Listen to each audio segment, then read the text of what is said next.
बिस्मिल्लाहिर्रहमानिर्रहीम। Top story के साथ आपका मेज़बान अल्ताफ़ यानी हाजिर खिदमत है। नाज़रीन, आज का ये प्रोग्राम शुरू करते हुए यकीन तौर पर कुछ बोझल सी ख़बरें मैं आप सबके सामने पेश करूँगा। नो डाउट मैं और आप हम सब रोज़ाना की बुनियाद पर वतन अज़ीज़ पाकिस्तान, जिससे हम बेपनाह मोहब्बत करते हैं, एक आम आदमी जितनी पाकिस्तान से मोहब्बत करता है, यकीनी तौर पर मैं नहीं समझता कि कोई अरबाब इक़्तिदार हुक्मरानों में से या मैं समझूं कि ऐसे अरबा करता धरता लोग जो पाकिस्तान में कुछ करने की सलाहियत रखते हैं, वो इतनी मोहब्बत करते होंगे जितना कि आम पाकिस्तानी, एक आम इंसान जो है वो पाकिस्तान से मोहब्बत करता है। तो इस वतन अज़ीज़ को न जाने किसकी नज़र लग गई है या हमने ख़ुद इसका ख्याल नहीं रखा कि एक बड़ी रूह फरसा ख़बर पिछले दिनों हमने सुनी, और हर सियासी और माशी तज्ज़ियाकार, क्राइम रिपोर्टर हो या इन्वेस्टिगेटर, वो शहीद अरशद शरीफ साहब की इस नागहानी वफ़ात पर, इनकी शहादत पर इंतहाई रंजो अलम में है। और ये सदमा इनकी फ़ैमिली के लिए तो कितना ही बड़ा होगा, शायद हम इसका अंदाज़ा ही नहीं कर सकते। 4 मासूम बेटे, इनकी अहलिया, इनकी दिलेर बहादुर वालदा, जिनका ज़िक्र अगर मैं ना करूं तो यकीनी तौर पर ये नाइंसाफ़ी होगी उस माँ के साथ। और बड़ी खूबसूरत बात की किसी ने कि एक ऐसी दिलेर माँ का बेटा ही ऐसा हो सकता है, तवक्को ये की जाती है। और अल्फाज नहीं मेरे पास कि मैं मेरे इन फेवरेट तरीन तज्ज़ियाकारों में से, सहाफ़ियों में से एक का आज इस तरह से ज़िक्र कर रहा हूँ। मैं मुँह छोटा और बड़ी बात होगी कि मैं इनके बारे में कुछ कहूँ, लेकिन यकीनी तौर पर बहुत कुछ इन्वेस्टिगेटिव सहाफ़त से दिलचस्पी रखने वाले और मुल्क से दिलचस्पी रखने वाले लोग के ये आइडियल और आइकन सहाफ़ियों में से एक थे। और मुझे बड़े अफसोस के साथ पहले तो दुआ करता हूँ कि अल्लाह पाक ने अपने जवार रहमत में जगह अता फ़रमाए। और इस दुआ के बाद क्या हुआ इनके साथ, कैसे हुआ, ये सारे राज अफ़शा होने चाहिए। मेरा, आपका, पूरी कौम का मुतालबा है कि आइंदा कोई ऐसा मुहिब्बे वतन पाकिस्तानी सहाफ़ी ख़ास तौर पे, क्योंकि सहाफ़ी का काम इन तमाम बातों को रियलिटी के साथ अवाम के सामने आश्कार करना होता है। बदकिस्मती है कि हमारे यहाँ सहाफ़त भी एक पेशे के तौर पर अब लिया जाता है कि किस तरह से जो पैसे की दौड़ है हमारे यहाँ हर मामले में, हर बिज़नेस में और हर डिपार्टमेंट में, जो पैसा कमाने की दौड़ है ना, उसमें अब सहाफ़त जैसा मुक़द्दस तरीन पेशा भी शामिल हो गया है। और बदकिस्मती है ये हमारी कि हम सहाफ़त को भी पैसा कमाने की मशीन, शायद कमाया होगा बहुत सारे लोगों ने, शायद मेरे पास किसी चीज़ का एविडेंस नहीं तो मैं किसी का नाम नहीं लेना चाहूँगा, लेकिन अपनी राय को इम्पोज करना और किसी से फ़ीडबैक लेके इसको आगे बढ़ाना सहाफ़त का एक आम तरीन नुक्ता नज़र आ रहा है। और हम सबको इससे बचना होगा। पैसा आनी जानी शय है, लेकिन इज़्ज़त और रिस्पेक्ट जिस अंदाज से अरशद शरीफ को मिली है और जिस अंदाज से हमने देखा इनका लाइफ स्टाइल, इनका घर, अगर ये चाहते तो बहुत कुछ कर सकते थे। लेकिन बहरहाल क्या हुआ इनके साथ, कैसे हुआ, किसने किया, इसका जो है वो तमाम ही इदारे, अरबाब इक़्तिदार और यकीन तौर पे जो करता धरता लोग हैं हमारे वतन अज़ीज़ के, वो सभी इस पर बड़े ही मुतरफ़ हैं कि हमें इस पर कुछ काम करना चाहिए। एक आला सतही कमेटी बनी है, सुना है कुछ बैरून मुल्क, जिस मुल्क में ये हादसा यानी कीनिया में जो ये हादसा हुआ है, वहाँ तक भी टीमें पहुँचेंगी, इसका जायज़ा लेंगी, इस पर तफ्तीश करेंगी, कहाँ तक हम पहुँच पाएंगे, कहाँ तक हम सही नताइज हासिल कर पाएंगे, ये आगे आने वाला वक्त बताएगा। क्योंकि बदकिस्मती से हम आज तक हमारे पहले वज़ीर आज़म लियाक़त अली ख़ान के कत्ल की साजिश को भी आश्कार नहीं कर पाए हैं। उस इल्ज़ाम में भी हम किसी को मुवर्द इल्ज़ाम नहीं ठहरा सके हैं अब तक। तो शायद अरशद शरीफ के कत्ल की, शहीद अरशद शरीफ के इस कत्ल की तहकीकात को हम कहाँ तक पहुँचा पाएंगे, वी डोंट नो। बट इस पर अगर आगाज़ हुआ है तो यकीनी तौर पर मंतकी अंजाम तक भी इसे पहुंचना चाहिए। तो एक दुआ इस बार, एक और बार फिर दुआ के साथ अल्लाह पाक हमें अरशद शरीफ के नक्शे कदम पर इतना साबित कदम रहने की तौफीक अता फ़रमाए और उन्हें अपने जवार रहमत में जगह अता फ़रमाए और उनके अहल खाना को सब्र जमील और उस पर अजर अज़ीम अता फ़रमाए। ये तो थी अरशद शरीफ साहब को ट्रिब्यूट पेश करने की मेरी छोटी सी कोशिश। नाउ आगाज़ करते हैं आज के प्रोग्राम के एक और सिलसिले की जानिब, यानी कि जो एक तूफ़ान सा महंगाई का हमारे दरमियान लागू हो चुका है नाज़रीन। मुझे कान में बताया जा रहा है कि ये भी कुछ चीज़ें हैं जो आपने महंगाई के इस सिलसिला को, जो ये तूफ़ान आया हुआ है, इसमें इसको भी शामिल करना है। तो महंगाई का जो तूफ़ान है वो तो है ही। हम बिजली के बिल देखकर जितने परेशान होते हैं आज की आवाम में, पिछले चंद महीनों की बात कर रहा हूँ, कोई ज़्यादा सालों की बात नहीं कर रहा, शायद इससे ज़्यादा ट्रॉमा, इससे ज़्यादा शॉकिंग न्यूज़ अब हर माह हमें मिलने वाली नहीं हो सकती। हर माह बिजली का बिल आपके हाथ में होता है और बड़े से बड़ा और छोटे से छोटा आदमी जो है उस बिल को देख के एक शॉकिंग और ट्रॉमा की सूरत में आता है। और आज तक किसी ने, शायद ही किसी ने ये कहा हो कि यार अल्लाह का शुक्र है मेरा बिल बेहतर आया है। हर किसी के ज़बान पर पिछले से ज़्यादा की ही का रोना होता है और ये कब तक हम रोते रहेंगे हमें इसका अंदाज़ा नहीं है। बिजली पे मैं बात करने से पहले गैस की लोड शेडिंग पर बात करूँगा। सर्दियों की आमद है, सबको पता है कि सर्दियों में गैस की एक किल्लत हो जाती है। इससे पहले ये बहाना किया जाता था, मैं और आप यकीनी तौर पर जब गाड़ी में सीएनजी के लिए जाया करते थे तो ये बहाना था हुकूमतों के पास कि क्योंकि सीएनजी भी जो है उसमें भी गैस का एक बड़ा ज़ख़ीरा इस्तेमाल होता है, तो हम आम सार्फिन को इससे दूर रखने के लिए सीएनजी को भी टर्न बाय टर्न और इसी तरीके से इंडस्ट्री को भी टर्न बाय टर्न और घरों को भी अपने हिसाब से लोड शेडिंग के साथ एक ख़ास मुद्दत में। क्यों करना पड़ा ऐसा? क्या तैयारी रही हमारी? आज इतने सारे तुरम खान हमारे पाकिस्तान में सियासी और मुख्तदिर शख्सियात मौजूद हैं, मुख्तदिर हल्के मौजूद हैं। क्या किया इन 70 सालों में? क्या हमारे पास गैस हमारी ज़मीनों के अंदर, हमारी पहाड़ों के अंदर ख़त्म हो गई है? नहीं हुई। क्या हमारी समंदरों में ज़खायर ख़त्म हो गए हैं? नहीं, हमने उसको आश्कार नहीं किया। किसकी जिम्मेदारी थी ये? क्या मैं और आप इस पूछने की अहलियत रखते हैं? किससे सवाल पूछें मैं और आप? क्यों नहीं हुआ ऐसा अब तक? क्यों नहीं हो सका कि हमें रात को 10 बजे, 9 बजे, 8 बजे हर इलाके की अपनी अपनी जगह पर गैस बंद हो जाती है? सुई गैस अब नहीं मिलती कि आप लेट कमर्स हैं तो आपको घर पे गर्म खाना मिल सके। यह है हमारी और एक आम आवाम की अब औकात। कौन देखेगा इसको कि हम सारे सिर्फ सियासत के लिए ही पैदा हुए हैं, सियासत ही करेंगे। जिसका जो डिपार्टमेंट है वो काम करने के बजाय सब सियासत पे लगे हुए हैं। कौन देखेगा आवाम को? सियासत तो खिदमत का नाम है। मैं और आप जहां भी सियासत का नाम लेते हैं तो हमारे दिमाग में खिदमत का जज्बा पैदा होना चाहिए। और नाम ही सियासत का नाम जो है, दूसरा नाम खिदमत है। खिदमत की सियासत जो हमारे अंबियाए कराम ने भी की है।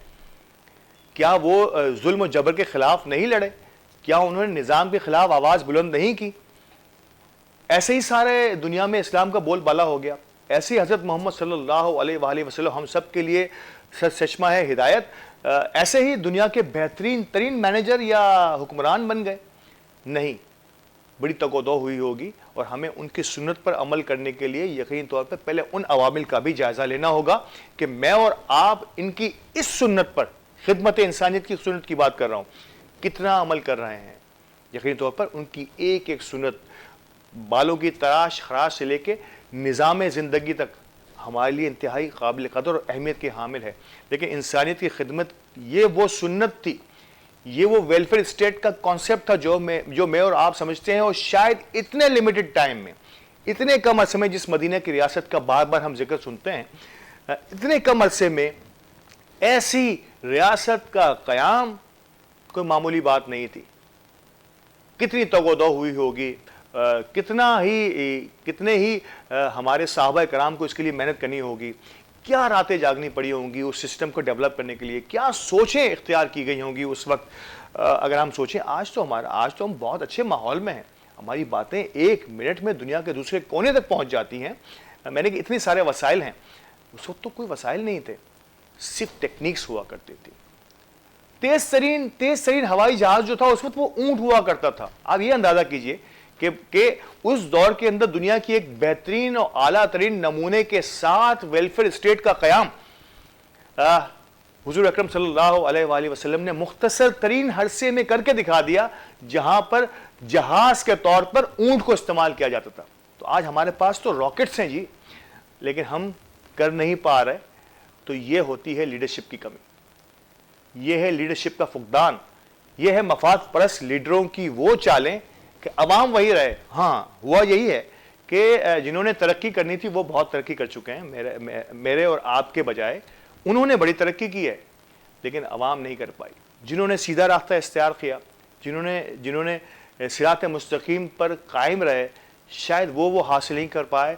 और जिन्होंने अपने लिए दूसरी राहें तलाश की, मिली भगत के साथ, मफाद परस्ती के साथ, उन्होंने क्या कुछ पाया वो मैं और आप बखूबी जानते हैं। और यकीनी तौर पर ये बात मेरी कुछ और तरफ निकल गई, लेकिन बड़ा दुख होता है।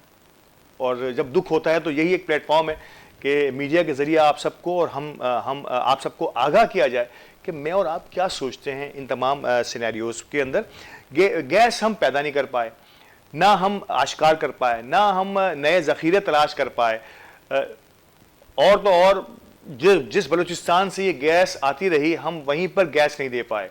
ये है हमारा सबसे बड़ा ट्रॉमा, हमारी सबसे बड़ी नाअहली कि जहाँ से गैस निकली है वहीं पे गैस नहीं दे पाए। तो फिर अब दुनिया में या पूरे पाकिस्तान में हम कहाँ कहाँ गैस देते रहें। और जब भी हमने कोशिश की, शायद आपको याद होगा कि एक गैस पाइपलाइन का मंसूबा का आगाज़ हुआ था, तो शायद ये सारे मसाइल हमारे उसके ज़रिए हल हो सकते थे। तो किस तरह से उसे रोका गया, आलमी ताकतों ने किस अंदाज से, यानी कि हमें तरक्की करने का भी हक नहीं है। हमसे तरक्की और अपने अवाम की खुशहाली और अवाम की सऊबतों को, मुश्किलात को कम करने का भी हक नहीं है। मैं और आप इस काबिल भी नहीं है कि हम अपनी सहूलतों के लिए ही कुछ कर सकें। दुनिया के मोहताज होकर रह गए हैं। और बदकिस्मती से हमारे जो है अरबाब इक़्तिदार हैं, वो कहते हैं कि हमने फलां को नाराज़ क्यों कर दिया। किस ढटाई के साथ हम ये बात कर देते हैं कि हमने फलां मुल्क के सरबराह को नाराज कर दिया। अरे भाई मोहतरम, पाकिस्तान है, पाकिस्तान की आवाम आपसे खुश होना चाहिए। दुनिया का कोई सरबराह आपसे नाराज होता है, वो होता रहे। आपका पाकिस्तान की आवाम वो खुश रहेंगी तो आप यहां के सरबराह हैं। तो प्लीज मेरी इन बातों को किसी और वे में मत लीजिएगा। दिल का जला यकीनी तौर पर ऐसी ही बातें करता है। आज पाकिस्तान जिस अंदाज से गुजर रहा है, गैस के बहरान की मैंने बात की, लोड शेडिंग बढ़ती रहेगी। अभी तो सर्दियों का आगाज़ है, अभी तो इब्तिदा है, आगे आगे देखिए होता है क्या। बिजली जिसका मैंने जिक्र किया कि जिसका बिल आपके हाथों में आए तो आपके हाथ लरस जाते हैं, बल्कि करंट जो आपके घर पे करंट नहीं आता, शायद वो बिजली के बिलों में वो करंट आप और हम महसूस करने लगे हैं। हर तबका खा वो अपर क्लास हो, मिडिल क्लास हो या लोअर मिडिल क्लास हो, वो सब परेशान है इन तमाम वजूहात की वजह पर कि ऐसा क्या हो गया। पेट्रोल की कीमत कहाँ से कहाँ पहुँच गई है। महंगाई का जिक्र करें तो पेट्रोल की कीमत कहाँ से कहाँ पहुँची हुई है और कोई पूछने वाला नहीं है कि 10-20 रुपये कम करके हम बड़े खुश हो जाते हैं, बगले बजाते हैं। कोई नहीं पूछता कि इससे ज़्यादा इंटरनेशनल कीमत पर इससे सस्ता पेट्रोल हमें मिल रहा था। 150 रुपये लीटर था जब दुनिया 100 से ऊपर जा रही थी, और आज 100 से नीचे है। पेट्रोल हमारा 200 से 250 के करीब ट्रैवल कर रहा है। देखना और समझना अवाम का काम है कि ये हम किस तरफ जा रहे हैं और किस अंदाज से हमें मजीद आगे भी बढ़ना है। पानी की किल्लत का सामना अभी करना पड़ेगा। बता दिया गया है कि इतना पानी हमारे पास आया इस बार, हम इसे ज़ख़ीरा करने का कोई बंदोबस्त नहीं कर पाए। इस पर मैं डिटेल में बात वक्फे के बाद ज़रूर करूँगा, लेकिन ये बताना बहुत ज़रूरी है आपको इस वक्त कि जिस पानी को आप ज़ख़ीरा नहीं करते वो आपके लिए ख़तरा बन जाता है। और यही हुआ कि पूरा मुल्क डूब गया। अब आपको उन तमाम लोगों की जानों का तो ज़िया हुआ, उनकी जो अमलाक का, उनके माल मवेशी का जो नुकसान हुआ है उससे पूरा करना पड़ेगा। यानी कि सिर्फ और सिर्फ मनसूबाबंदी का फुकदान जिसका असर ये है कि आपका आइंदा आने वाले दिनों में ये पानी जखीरा करके आप सैराब कर सकते थे, हमारे सहराओं को, हमारी ज़मीनों को, लोगों के लिए पीने के वसाइल पैदा हो सकते थे। वो ना हुए, बल्कि यही पानी खतरा और जान का खतरा बनकर घरों में दाखिल हुआ और बस्तियों की बस्तियां उजाड़ गया। यह है हमारी मनसूबाबंदी और हमारे अरबाब इख्तियार और इक़्तिदार का किया धरा कि हम हर आने वाले दिन में इसी पर बात करते रहे और हमारा प्रोग्राम होते रहे इस पर, लेकिन उनके कानों पर जूं तक नहीं रेंगती। नाज़रीन, वक्फे के लिए कहा जा रहा है मुझे, और वक्फे के बाद वापस आते हैं तो इस पानी को ज़ख़ीरा करने और इसे आवाम तक पहुँचाने का बंदोबस्त हम क्यों नहीं कर पाए, और कुछ और चीज़ों पर भी बात करेंगे। हमारे साथ रहिएगा।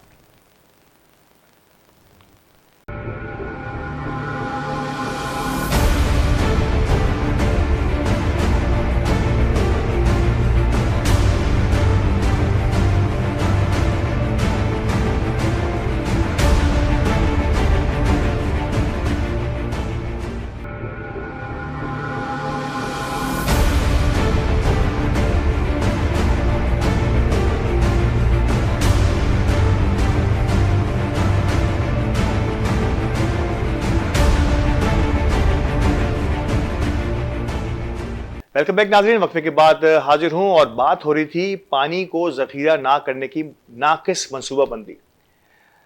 हमारे पड़ोसी मुल्क ने सैकड़ों डैम बनाए हैं, छोटे बड़े मिलाकर सैकड़ों डैम। अब हम उनके मोहताज हो गए हैं हर मामले में कि जब वो अपने पानी का जखीरा, डैम वो होता है कि आप इससे ना सिर्फ ये कि पानी को जखीरा करते हैं, बवक्त जरूरत उसके दरवाजों को खोलते हैं ताकि ये पानी और आगे की तरफ ट्रैवल कर जाए और यहाँ पर जगह बन जाए कि आप अगला पानी यहाँ पर स्टोर कर सकें। इससे पन बिजली का पैदा होना, बिजली के ज़खायर को में फ़रोग़ देना, ये एक अलग इसका जो है ना सप्लीमेंट्री हमें फ़ायदा मिल जाता है।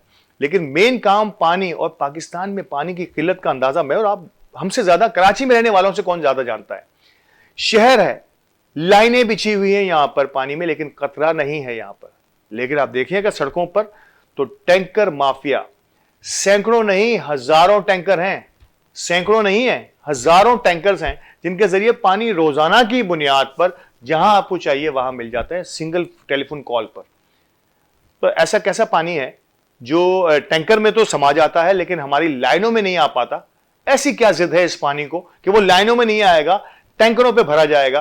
तो ये जिद पानी की नहीं है। पानी तो अल्लाह की दी हुई वो नेमत है कि अगर इसको हम सही तरह से इस्तेमाल करें तो किसी की तरफ भी अपना रास्ता बना के निकल जाता है, और यही पानी जब बिफर जाए तो जिंदगी के लिए भी खतरा बन जाता है।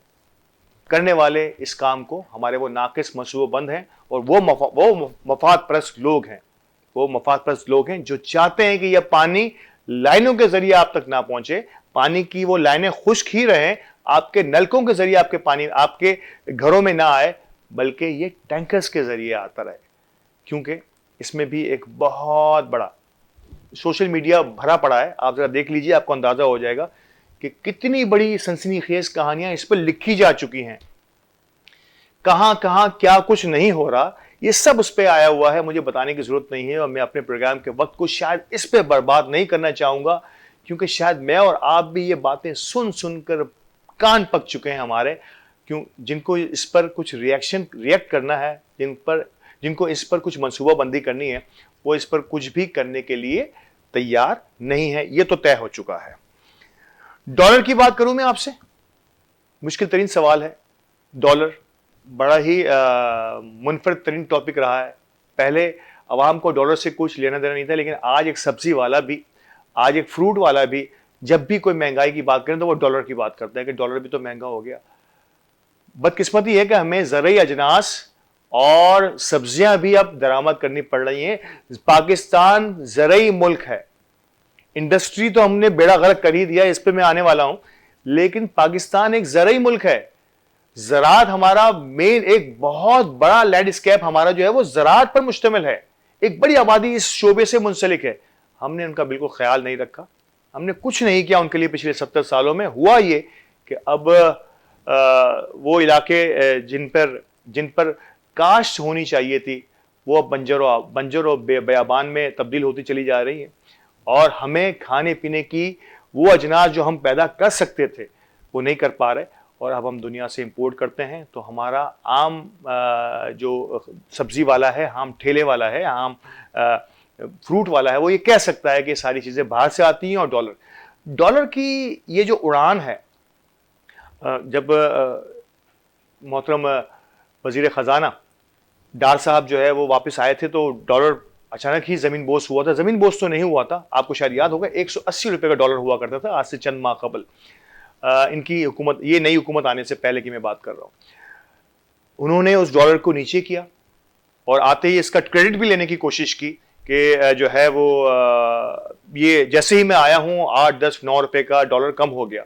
बड़ी खुशी की बात थी, लोग भी बड़े सुख का सांस लिया। बहुत सारे लोगों ने कहा हो सकता है कि अब महंगाई पर असर पड़ेगा। कुछ असर नहीं पड़ा। हमारी रोजमर्रा की अजनास, आटा दुगना हो चुका है, उसके बाद चीनी का रेट भी बढ़ा हुआ है। खाने पीने की कोई भी चीज जो है वो सस्ती नहीं हुई है। हाँ, डॉलर की बात मैं दोबारा से करूंगा कि डॉलर के लिए कहा यह जा रहा है कि हमने इसको 225 पर स्टेबल कर दिया है। मुआशी माहिरीन का कहना यह है कि हमारे यहां जहां जहां डॉलर इस्तेमाल करने के लिए, हमारी मईशत को फरोग देने के लिए, हमारे कारोबारी हजरात को जहां जहां डॉलर की जरूरत होती है वहां नहीं मिल रहा उनको। सिर्फ और सिर्फ इस मसनूई डॉलर की कीमत को स्टेबल करने के लिए कहीं भी एलसीज का प्रॉब्लम इंपोर्टर्स को हो रहा है, वहां नहीं मिल रहा। और तो छोड़ दीजिए, आम मार्केट में 225 का बैंक रेट था, मैं कुछ दिनों पहले की बात कर रहा हूं, 225 का बैंक रेट था, 228 में ओपन मार्केट रेट होता है, 2-4 रुपए का फर्क होता है। 240 रुपए में डॉलर अवेलेबल नहीं है। अगर आप किसी करेंसी एक्सचेंज के पास जाएं तो 228 का रेट तो लिखा होता है, selling price, but not available, under table मिल जाता है। किसी ने कहा मुझे कि 240 में, 245 में मिल जाएगा, 228 में नहीं मिलेगा, यह सिर्फ लिखा हुआ है। यह है हमारी मईशत का हाल। यही सुनाया जाता है हमें कि आज का बैंक रेट यह रहा, मैं और आप खुश हो जाते हैं। जिनका डॉलर से वास्ता नहीं होता, जिनको डॉलर खरीदना नहीं होता, बड़े खुश होते हैं कि 128 का डॉलर हो गया भाई, 250 से, जो 250 तक जाने वाला था, फिर याद रखिएगा 180 का था आज से चंद माह कबल। तो जो चीज अवेलेबल नहीं है उसकी रेट लगा दिया जाए। मिसाल के तौर पे आपको तंदूर की रोटी 1 रुपए में मिले, लिखा हुआ हो, लेकिन मिल ना रही हो, तो ये वैसा ही है कि डॉलर आपको मिलेगा नहीं, लेकिन है इतने का। क्या है ये सब? ये अल्फाज का, ये आदादो शुमार का गोरख धंधा कब तक हमसे खेला जाएगा, और कब तक हम इस चक्की में पिसते रहेंगे कि मैं और आप ख्याल करते रहें और हमारे साथ जो ख्याल करने वाले हैं वो सिर्फ और सिर्फ अपना ख्याल करते रहें। बड़ी बड़ी मजबूरी और मुनफरिद किस्म के आज के इस प्रोग्राम में मुझे बेशुमार बातें करनी हैं, लेकिन मैं कर नहीं पा रहा हूँ यकीनी तौर पर कि इस मसले को हम रोज़ाना की बुनियाद पर देखते रहे हैं, सुनते रहे हैं और आइंदा भी सुनते रहेंगे। बात मैं एक बार फिर यहाँ से महंगाई के तूफान में एक बड़ी और अहम तरीन चीज़ें जो हैं, मैं जो हुकूमत की जानिब से हमें रिलीफ मिलना चाहिए था, अगर थोड़ा सा इस तमाम महंगाई को जैसे चल रही है वैसे चलता रहे। दूध की कीमत क्या है, ये मिल्क क्या है, हर घर की जरूरत है। अगर सेहतमंद मुआशरे को फरोग देना हो तो इसमें मिल्क, दूध की अहमियत का अंदाजा मैं और आप समझ सकते हैं। बदकिस्मती है कि 100-200 रुपए तक पहुंचा ये मिल्क। सुना है कि अब थोड़ा सा कम हुआ है। कैसे पहुंच जाता है ये 200 रुपए में? मतलब हुआ क्या था, ऐसा क्या हो गया था कि दूध की कीमत भी मैं और आप कंट्रोल नहीं कर पा रहे, या हमारे वो तबका जो है जिसका काम है इस पर कंट्रोल लेना, वो भी कंट्रोल नहीं कर पाए। ये 200 रुपए फी लीटर के तौर पर आता रहा और मैं और आप मजबूरन उसे इस्तेमाल करते रहे। सुना है कि थोड़ा सा इस पर कदगन लगाया गया और हुआ यही है। करना ये होता है कि अगर आपको कोई चीज़ के 20 रुपए बढ़ाने होते हैं तो पहले इस पर आप 40 रुपए बढ़ाते हैं। ये है पाकिस्तान में बिजनेस का फॉर्मूला, जो अगर हुकूमत के साथ मिलकर करना हो तो ये हुकूमत के जो अरबाब इख्तियार है ना, सुना ये है कि ये वही बावसूख जरा ये कहते हैं कि ये वही मशवरा देते हैं कि अगर आपने 20 रुपए बढ़ाने हैं ना तो हजरत आप एक काम कीजिए कि 40-50 रुपए बढ़ाइए।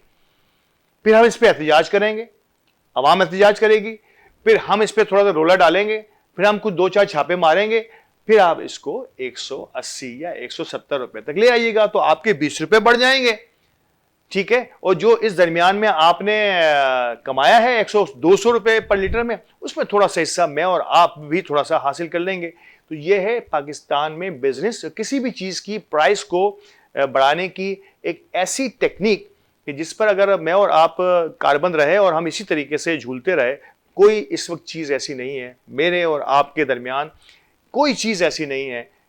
गरीब जो है वो गरीब तर होता चला जा रहा है, और मेरा ख्याल कि ये पहला मौका मैं देख रहा हूँ कि एक अपर मिडिल क्लास और उमरा तबका जो है ना, वो भी परेशानियों का शिकार है।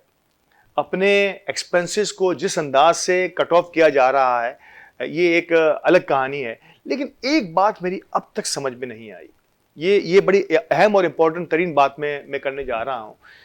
शायद मैं किसी इंडस्ट्री को टारगेट ना कर पाऊँ, लेकिन ये ज़रूरी है, इस बात का जिक्र करना ज़रूरी है कि जिस बात को मैं और आप रोज़ाना की बुनियाद पर सुनते हैं, खाना और पीना। मैं अगर रेस्टोरेंट इंडस्ट्री की बात करूँ, अल्हम्दुलिल्लाह अल्लाह पाक नज़र बद से बचाए, कोई रेस्टोरेंट आपको खाली नहीं मिलता। आज भी जहाँ महंगाई का ये आलम हो और शायद खाने पीने की वो अजनास जिसे पेट भरने के लिए ही सही इस्तेमाल करते हों, लेकिन वो खाने पीने के जो होटल्स हैं, दिन ब दिन नज़र ये कि इसमें इजाफा हो रहा है। एक चेन ने जो है वो कई ब्रांचेस बना ली हैं, यानी कि उसमें तेज़ी से इजाफा हो रहा है, मईशत में इजाफा हो रहा है, और वहाँ पर बैठने की जगह नहीं मिलती। लोगों ने, वहाँ की इंतज़ामिया ने वेटिंग सिस्टम लगा दिए हैं। वेटिंग यानी कि अगर आपको वहाँ पे पैसे देकर खाना है तो आपको इंतज़ार करना होगा पहले 1 घंटा, आधा घंटा, एज़ पर डे। वीकेंड में ये चीज़ें बहुत बढ़ जाती हैं। तो एक तरफ ये भी सूरत हाल है और लोग बड़े हैरान और परेशान हैं कि अगर हमारे पास आखिरी और वाहिद तफरी जो है, क्या खाना ही रह गया है। वो वक्त चला गया जब हम अपने बच्चों को पार्कों में ले जाया करते थे, चिड़ियाघर में ले जाके जो है वो मुख्तलिफ अनवा अक़साम के जो है वो जानवर दिखा के उनकी हिस्ट्री बताया जाया करती थी।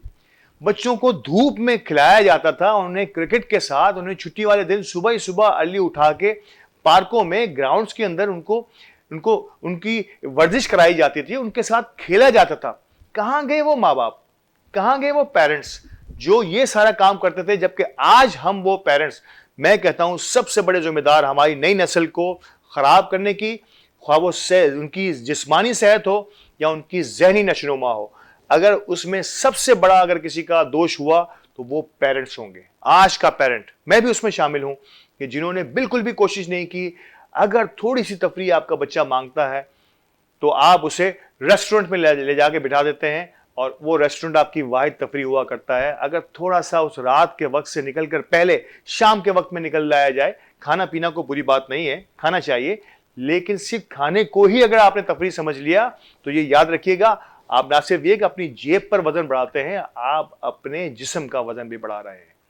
तो इस बात का बेइंतहा ख्याल रखना होगा कि वो सारे तौर तरीके जो हमारे बुजुर्गों के थे, जो हमने गुजारे हमारे बुजुर्गों के साथ, कि जब कहीं तफरी का मौका हो तो शाम के वक्त में निकलिए, कभी सुबह के वक्त में छुट्टी के दिन निकल जाइए, धूप लगाइए अपने जिस्म को। आजकल धूप से बचना हमारा कई बीमारियों का सबब बन रहा है।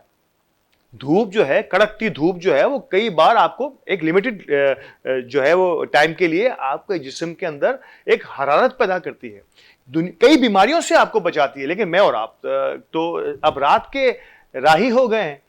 सिर्फ और सिर्फ हमें ये चाहिए, ये काम चाहिए कि हमें और आपको रात के वक्त में किसी अच्छे से रेस्टोरेंट में बैठ के अपने पैसों से वेटिंग का टोकन लेके इंतजार करना है कि आज हमने खाना क्या है, ये डिसाइड करना है। ये हमारी वाहिद तफरी है। खुदा के लिए पेरेंट्स से मैं ये ज़रूर इल्तिजा करूँगा कि अब इस रविश को अपनी जेब पर और अपने जिस्म पर बोझ मत बनाइए।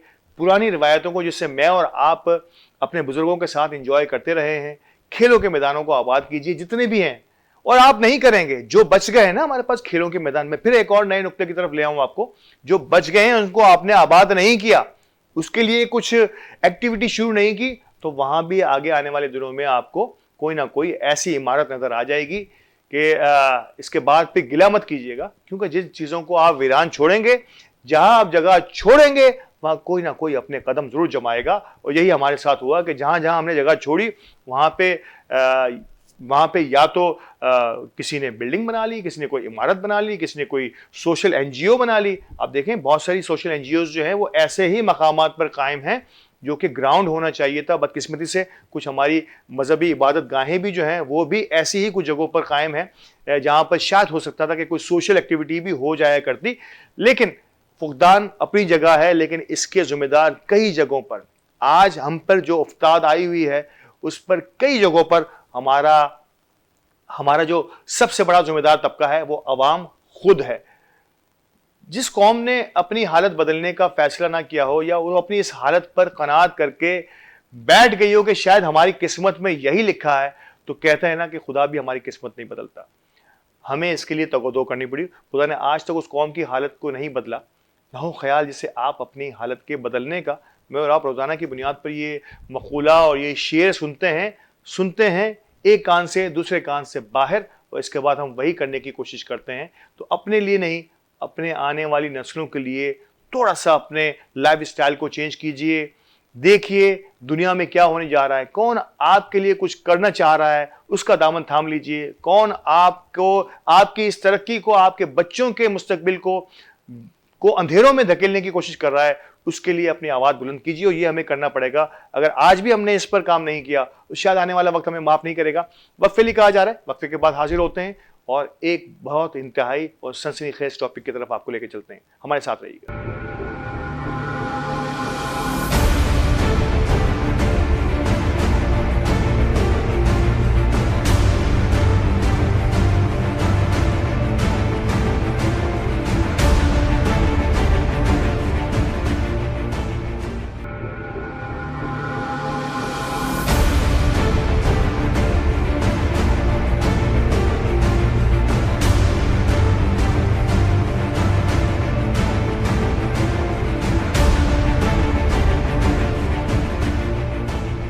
वेलकम बैक नाजरीन, खुशामदीद एक बार फिर प्रोग्राम के इस आखिरी हिस्से में। उस आखिरी हिस्से में मैंने सोचा था कि मैं एक अहम तरीन टॉपिक पर आपसे गुफ्तगू करूं।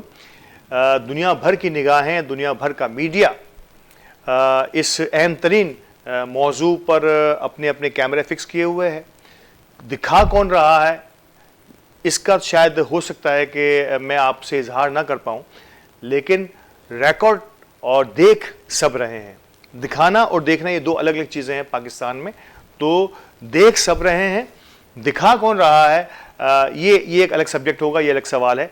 तो मैं बात कर रहा हूँ लॉन्ग मार्च की, जो पाकिस्तान तहरीक इंसाफ के चेयरमैन इमरान खान साहब ने जिसका आगाज़ कर दिया है कल बाद नमाज जुम्मा। लाहौर से इसका आगाज़ हुआ है। क्यों इसकी ज़रूरत पेश आई, मैं और आप बखूबी जानते हैं। मीडिया के किरदार की तरफ भी मैं थोड़ी सी हल्की हल्की बात ज़रूर करूँगा, क्योंकि मैं ख़ुद भी मीडिया पर्सन की हैसियत से यहाँ मौजूद हूँ। तो किस अंदाज से हमें आगे बढ़ना होगा। अच्छा सॉरी, मैं ये कह ही रहा था कि इमरान खान को ये ज़रूरत क्यों पेश आई कि लॉन्ग मार्च।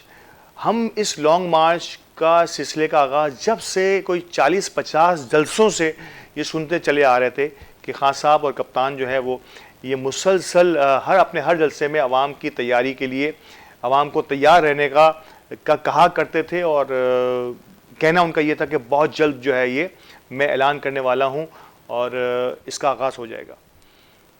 फिर एक राय कायम हुई और अब से कोई एक हफ़्ता कबल उन्होंने ये कहा कि एक हफ़्ता या 10 दिन कबल उन्होंने ये कहा कि आइंदा आने वाले दिनों में बिल्कुल होने वाला है इसका ऐलान, यानी कि जुमेरात या जुम्मे को वो ऐलान करेंगे कि अब कब हम लॉन्ग मार्च करने वाले हैं। लेकिन इसी दरमियान अरशद शरीफ साहब की शहादत हुई और एक काबिल तरीन सहाफ़ी जो है वो वतन अज़ीज़ और इस दुनिया से रुखसत हुए। हमारे दिलों में तो उनकी जगह हमेशा से बनी रहेगी, जैसा मैंने पहले अर्ज़ किया। तो शायद बहुत सारे लोगों ने, बल्कि मैं कहूँगा कि बहुत सारे सहाफ़ियों ने भी इस पर सवाल बुलंद किया था कि क्या अरशद शहीद की शहादत को मोहरा बनाकर पाकिस्तान तहरीक इंसाफ ने इस दिन को चुना और इमीडिएट डिसीजन लिया इमरान खान ने और उनके टीम ने कि हमें अब इस लॉन्ग मार्च की तरफ जाना चाहिए। जबकि इनके ख़ुद पाकिस्तान तहरीक इंसाफ का कहना यह था कि हमारा प्लान हो सकता है कि कुछ लेट हो, लेकिन शायद अब बर्दाश्त या रुकना वतन अज़ीज़ के लिए मज़ीद नुकसानदेह होगा, क्योंकि पानी सर से ऊंचा होने जाए होता हुआ नज़र आ रहा है। ये था उनका कहना, ये था इनके मुखालिफिन का या इनकी राय से इत्तफाक ना करने वाले लोगों का कहना। तो लॉन्ग मार्च का आगाज़ हो गया। कैसा रिस्पॉन्स रहा ये मैं और आप बखूबी जानते हैं, और मेन स्ट्रीम मीडिया हमारा वो दिखा रहा है, लेकिन अपनी लिमिटेशंस के मुताबिक दिखा रहा है, और शायद बहुत ज़्यादा आसानी भी नहीं है बहुत सारे लोगों के लिए दिखाना, लेकिन सोशल मीडिया जो है वो भरा पड़ा है इससे। और मैं और आप देख सकते हैं कि किस अंदाज से लोगों ने इसमें शिरकत की है। अगर आप सोशल मीडिया को फॉलो करते हैं और देख सकेंगे तो ये राय तो आपने कायम की है कि लॉन्ग मार्च अब तक कामयाब रहा है या नहीं, और या इसे हम नाकाम कहेंगे, और आगे आने वाले दिनों में ये कितना कामयाब होगा या नहीं, इसका राय भी आप ही देखेंगे जैसे जैसे वक्त गुजरता रहेगा। कितना दौरानिया होगा इस लॉन्ग मार्च का, क्या चाहते हैं कप्तान पाकिस्तान तहरीक इंसाफ के कि क्या इस लॉन्ग मार्च से वो नतीजा क्या लेना चाहते हैं, वो उसमें कामयाब होंगे या नहीं होंगे। ये दो चार सवाल हैं जो हमेशा से हमारे सामने रहे हैं, हर मेन स्ट्रीम मीडिया पर भी इसका जिक्र होता रहा है, लेकिन मैं यहाँ पर एक बार फिर इन तमाम चीज़ों को दोहराना शुरू करूँगा। तो सबसे पहले मुतालबा, अव्वलीन मुतालबा पाकिस्तान तहरीक इंसाफ का कि एक फ्री एंड फेयर इलेक्शन होना चाहिए, और शायद इसमें उन्होंने चीफ इलेक्शन कमिश्नर जो हैं हमारे, उनकी तब्दीली का मुतालबा भी किया था कि इनके होते हुए शायद हो सकता है उनकी नज़र में फ्री एंड फेयर इलेक्शन शायद ना हो पाएंगे। और उसमें यकीनी तौर पर पिछले प्रोग्रामों में बात हो भी चुकी है कि उनका ये कहना इसलिए है कि जानिबदारी का इल्ज़ाम पाकिस्तान तहरीक इंसाफ मौजूदा इलेक्शन कमीशन पर लगाती है, और साथ ही साथ इसके सबूत के तौर पर वो चीज़ें पेश करती है कि अब तक इलेक्शन कमीशन ने पाकिस्तान तहरीक इंसाफ को सिंगल हैंडेडली साइडलाइन करने के लिए जो भी फैसले किए, आला अदलिया ने उन तमाम फैसले को रिवर्ट किया, यानी कि वापस आना पड़ा इलेक्शन कमीशन को, अपने फैसले वापस लेने पड़े। तो ये वो कुछ चीज़ें पेश की हैं पाकिस्तान तहरीक इंसाफ ने, जिनकी वजह से ये मुतालबा इलेक्शन के साथ साथ, फ्री एंड फेयर इलेक्शन के साथ साथ, मौजूदा इलेक्शन कमीशन में बड़ी तब्दीलियों की भी उन्होंने डिमांड की है। क्या ये हो पाएगा या नहीं, अवामी प्रेशर बिल्ड हुआ है या नहीं, ये अवामी प्रेशर अगर बिल्ड हुआ है तो क्या ये किसी मंतकी अंजाम जिसका नतीजा इमरान खान या पाकिस्तान तहरीक इंसाफ ये समझ रही है कि इलेक्शन की डेट अनाउंस होगी, यहाँ तक हम पहुँच पाएंगे या नहीं। आने वाला वक्त, आने वाले दिन, आने वाले घंटे ज़रूर ये साबित कर देंगे कि ये होगा या नहीं होगा। लेकिन मुल्क के लिए क्या ज़रूरी है, एक आम लेमेन की हैसियत से, एक आम पाकिस्तानी की हैसियत से, शायद अवामी राय अम्मा जो इन जलसों का हिस्सा है या नहीं है, इस लॉन्ग मार्च का हिस्सा है या नहीं है, उन सब का राय अम्मा इस तरह से हमवार करने की कोशिश हुई है पाकिस्तान तहरीक इंसाफ की जानिब से कि अब अवाम ये कहने पर मजबूर हुई है कि इलेक्शन कराने में हर्ज किया है। कोई हर्ज नहीं होना चाहिए, इलेक्शन एक प्रोसेस है।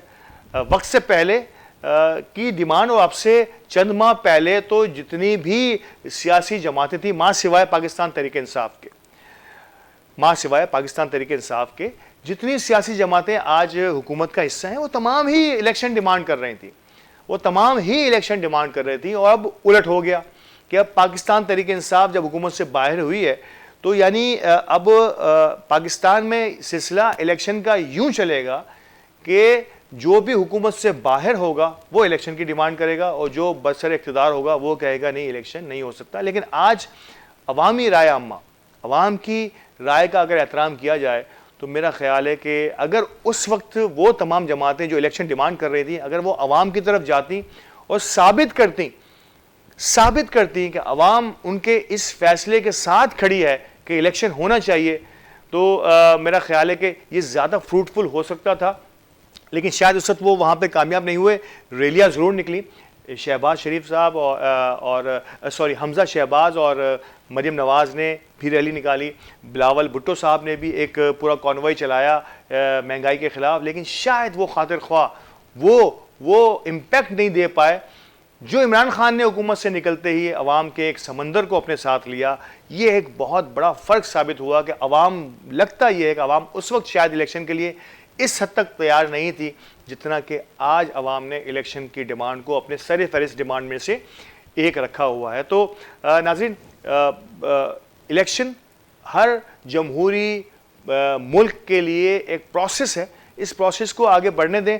हालांकि इस दरमियान में इस इलेक्शन में रुकावटों के तौर पर कई ऐसी ट्रांसपेरेंसी के रुमूज़ को जो है वो हटा दिया गया है। नैब के साथ क्या हुआ, ईवीएम के साथ क्या हुआ, इस पर बहस करने की ज़रूरत नहीं है। मैं और आप बखूबी वाकिफ़ हैं कि किस तरह से इन तमाम चीज़ों को पसे पुश डालकर हम सब को एक पटरी पर डाल दिया गया है। और वो पटरी अब जो हमें नज़र आ रही है कि मैं और आप महंगाई का ही रोना रोता रहें और पीछे जो होने जा रहा है वो होता रहे। बहुत कुछ प्रेस कॉन्फ्रेंसेस का जिक्र भी हो सकता है। अगर आज के प्रोग्राम में मैं चाहूँ तो इसको अगले किसी प्रोग्राम के लिए मौकूफ़ रखते हैं कि किन किन लोगों को प्रेस कॉन्फ्रेंस में बैठकर किस किस अंदाज से बात की गई या उन पर नुक्ताचीनी की गई है। बदकिस्मती से मैं और आप अब जिस माहौल में जो सांस ले रहे हैं, बड़ा घुटन का सा माहौल हो गया है। शायद जानो माल का तहफ़्फ़ुज़ तो दूर की बात है, अब इज़्ज़त नफ्स को बचाना भी बड़ा मुश्किल हो गया है उन तमाम लोगों के लिए। मैंने महंगाई से उसका आगाज़ किया, मैंने जो है इसके बाद चलते चलते आज अब मैं पहुंचा हूं लॉन्ग मार्च के सिलसिले की तरफ। इन तमाम कड़ियों को आप मिलाएं तो यकीनी तौर पर मैं भी इस नतीजे पर आप तमाम अहबाब के साथ पहुंचने के लिए बजानिब हूं कि अब कुछ ऐसा फ़ैसला कर लिया जाए सबको मिल बैठ कर कि आवाम सुख का सांस ले सके। और इलेक्शन इसका वाहिद, फ्री एंड फेयर इलेक्शन इसका वाहिद हल हो सकता है अगर हम अपनी अना और अपने ईगो को पसे पुश डालें और पाकिस्तान की बात करें। याद रखिएगा, पाकिस्तान है तो ये सियासत भी है, ये अदलिया भी है, ये अफवाज भी हैं। और अगर पाकिस्तान नहीं तो शायद हम और आप कुछ भी नहीं। इन अल्फाज के साथ आज के इस प्रोग्राम को मैं इख्तिताम करूँगा। इस प्रोग्राम से यकीनी तौर पर मैं वो बातें आज अपने दिल की आप सबसे कर पाया। आपको ये प्रोग्राम कैसा लगा फीडबैक में ज़रूर बताइएगा और इंशाल्लाह आने वाले दिनों में नए मेहमानों के साथ नए मौज़ूआत पर बात होती रहेगी। इजाज़त दीजिए अल्ताफ़ बयानी को। अल्लाह निगहबान।